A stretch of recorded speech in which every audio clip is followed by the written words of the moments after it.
Hey everybody, how's it going? My name is Strong K. Welcome to Yay, It's Free, sort of at least. Thanks for clicking this, first of all.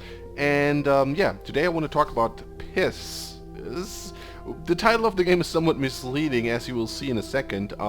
Nevertheless, Piss is a free point-and-click adventure game by none other than Ben Chandler, aka Ban304. If you're not familiar with this name, you better pay attention because this is actually this gentleman is quite something in the in the indie game scene when it comes to adventure games anyway. So I'm also doing this review sort of off like in the vein of like reviewing or talking about the Ban Chandler's style, altogether like as a sort of as a symptomatic review, if you will, and I mean that in a most positive way possible. I'm not going to read this out. I'm just going to click through it. So I hope that's okay with you guys, because he's actually done quite a lot of games himself, mostly pretty short on the AGS forums. And also, if you're familiar with the Blackwell games by Dave Gilbert's Wadget Eye games.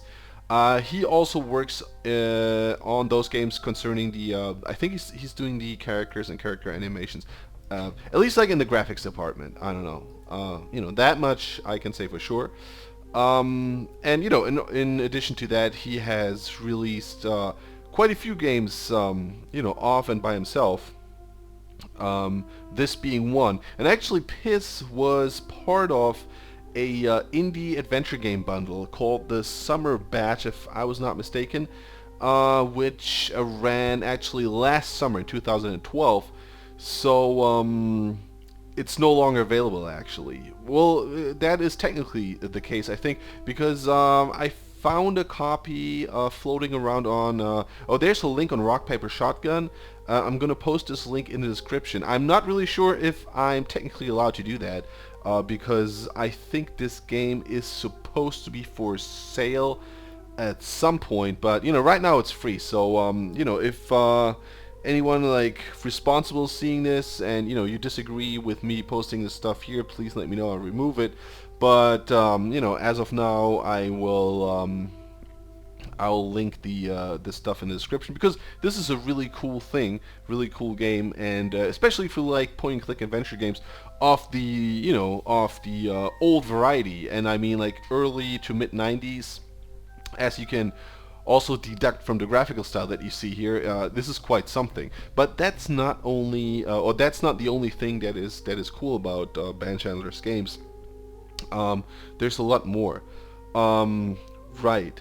So we are actually in the middle of things. We play as Moira, this lady here in the on the screen in her living room, and yeah, we're being introduced to what's going on here actually. Right. So we have been deceived by this guy whose name I forgot. I think it's Jarvet or something.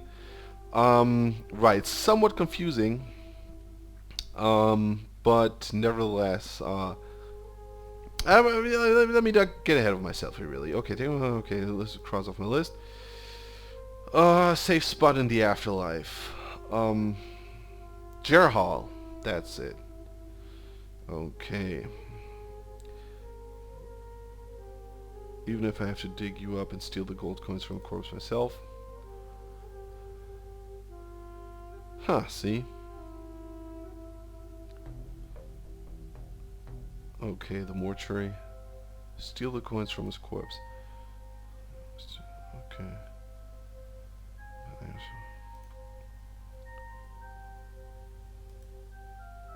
Right.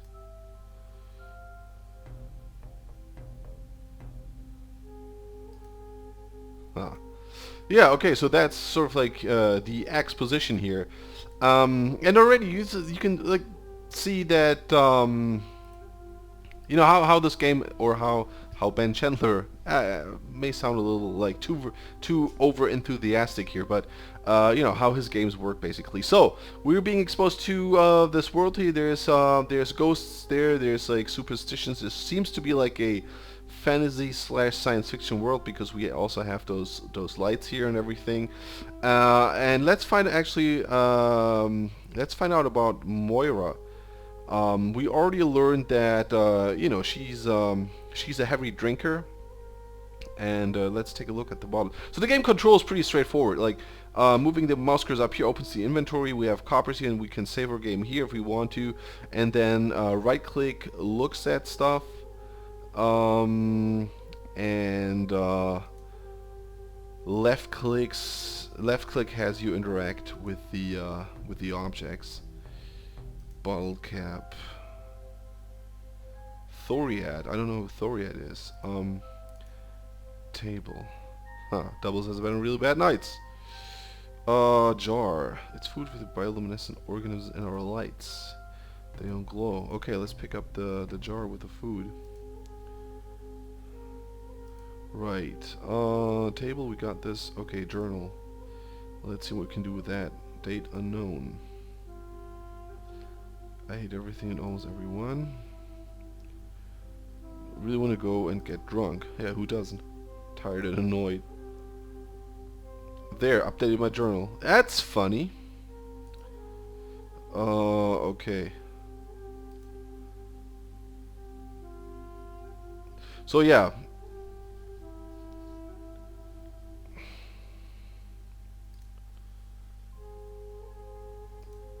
So we're also haunted by nightmares, and that's why we drink to forget, basically, so to wipe out our memory. Okay, let's pick up this bottle. Is that still good? Okay. Right. Let's try to pick up the sword. That's Keith, my sword. Okay. Okay.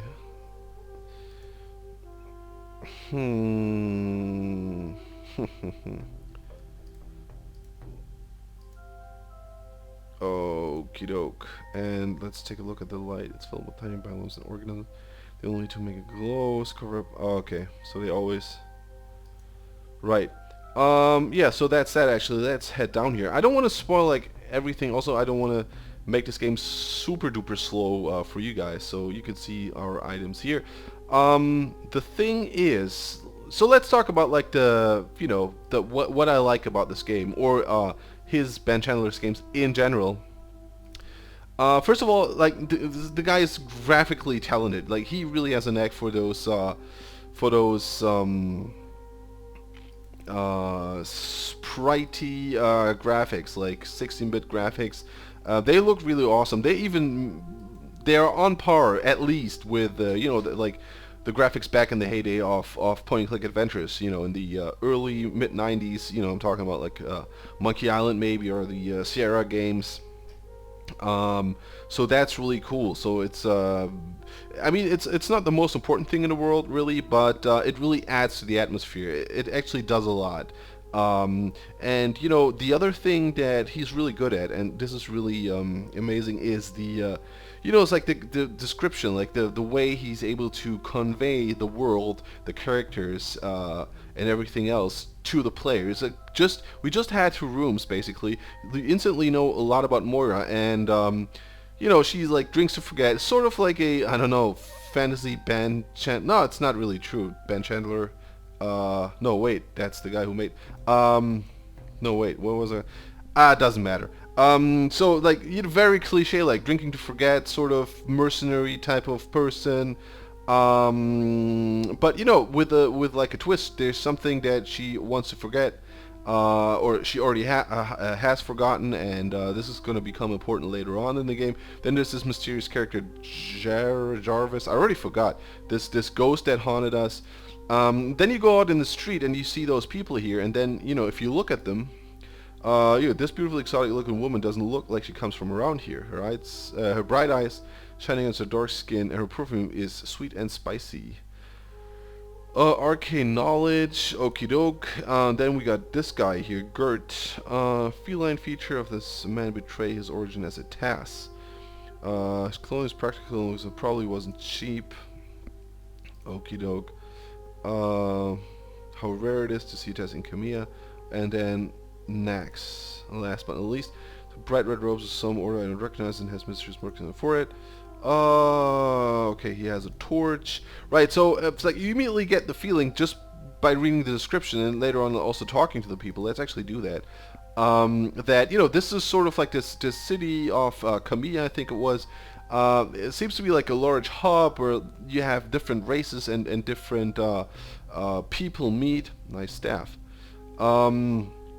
So it you know, evokes the impression of like a bustling fantasy city, which is very, very cool done. Like, this is, you know, two things established within two screens, within maybe, if you play, you know, if you don't talk so much and, you know, take your time, but if you have, like, if a normal play speed, if you will, then, which you'll discover in the first 5 minutes. That's what I was where I was getting at.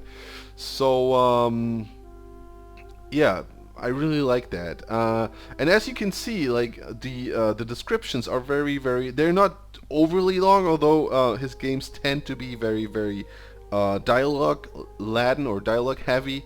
But they are still very, very succinct when it comes to making a point. You know, like conveying the world, the characters, the characterization or the characteristics of the protagonist or of the other NPCs and whatnot. So that's really cool, and I really like that in his games.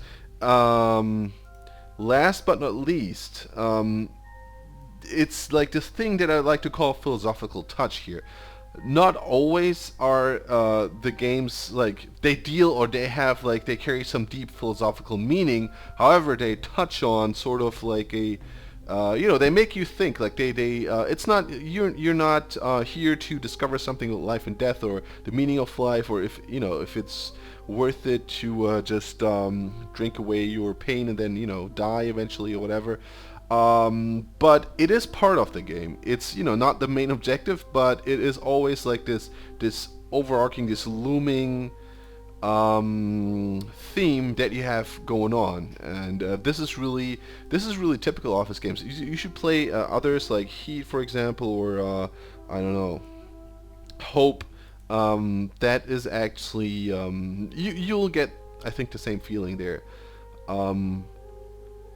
So that's what I really like. I think, yeah, this guy, and I may sound like a total tool or a fanboy here, but you know, he's up to something like, you know, keep a lookout for anything or everything that Ben Chandler is doing,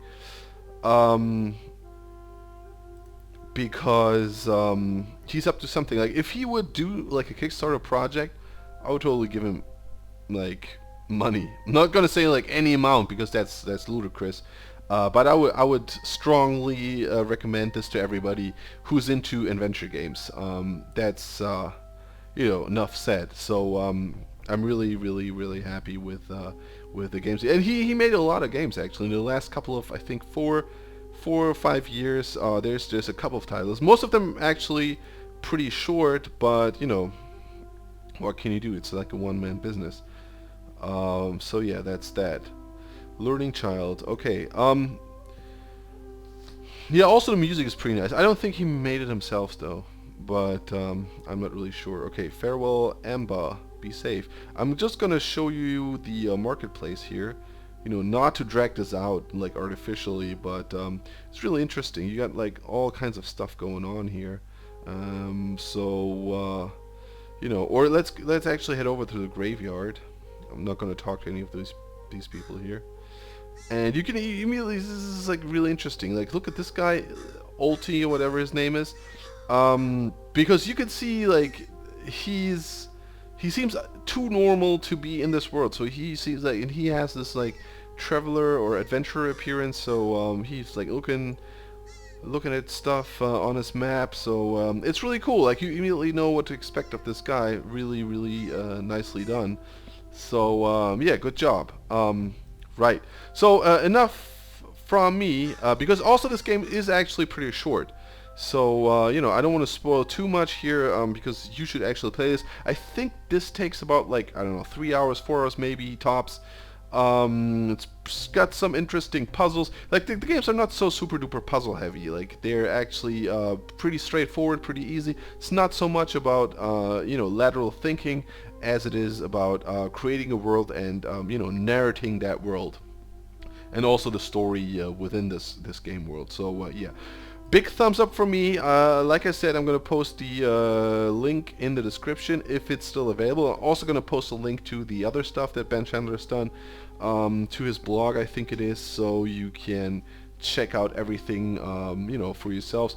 I think all of his games have been done with the AGS engine by Chris Jones, I think. Well, be that as it may, thanks a lot for watching. Hope you liked it. If you did, feedback, I'm always happy for that.